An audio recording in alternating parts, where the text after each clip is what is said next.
Good evening. You're tuned into Bizworld. The government should raise the personal income tax rate for the rich and lower the threshold to widen the tax base of taxpayers to arrest the decline in government coffers over the last decade.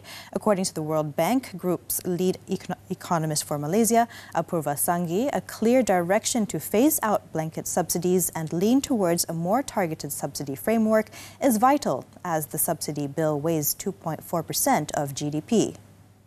The tax reliefs that are in the PIT framework, not very helpful in terms of the reliefs that are provided. If you look at the PIT thresholds, they are so high they need to be lowered so more people should pay taxes.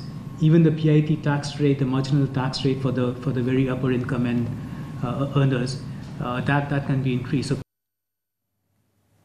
the country's fiscal deficit in 2022 is estimated at 5.8%, above the medium-term fiscal framework period, which projects it to average at 4.4% of GDP. He added that both expenditure and revenue collection have been dwindling down by 30% since 2012, while the government's debt and liabilities stand at 1.5 trillion to date. Previously, Prime Minister Datuk Seri Anwar Ibrahim ruled out reinstating revenue-raising instrument, the Goods and Services Tax, GST, for now.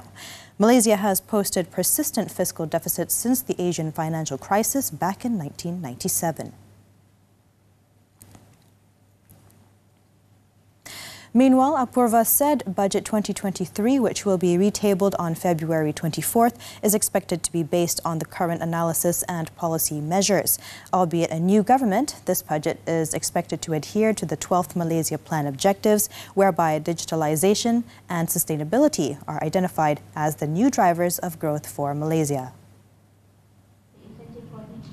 Yeah, I would expect that. And this comes out from a Business World survey that even though the firms are recovering, SMEs are not recovering as fast.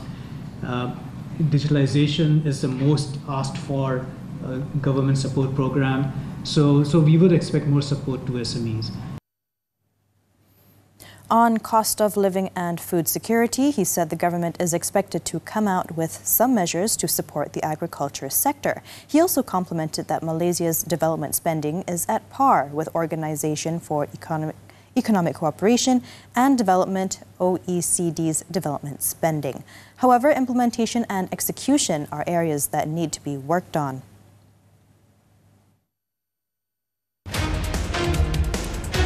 The slowing global growth. Will Malaysia avert a recession this year? To ensure the people's well-being and the economy, how to whip up practical solutions fast. Malaysia's near-term focus on the economy and consumer confidence. Also on China's reopening and monetary policies. I will be speaking to the World Bank this Saturday at 5 p.m. only on TV3.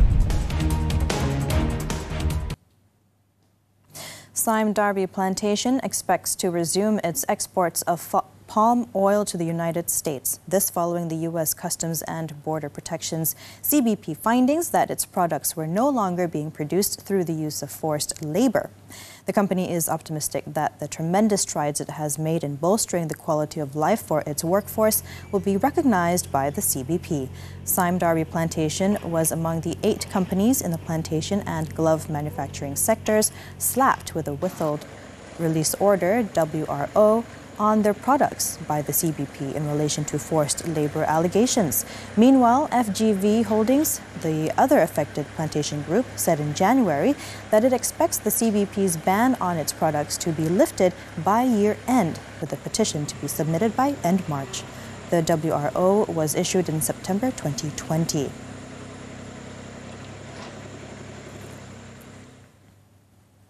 Strengthening Malaysia's skills supply will be key to preparing the services and manufacturing sectors for the fourth industry revolution, IR 4.0. According to the Institute for Democracy and Economic Affairs Ideas, as an upper-middle income country, having a sizable semi-skilled workforce backed by a growing skilled workforce is seen as a healthy sign.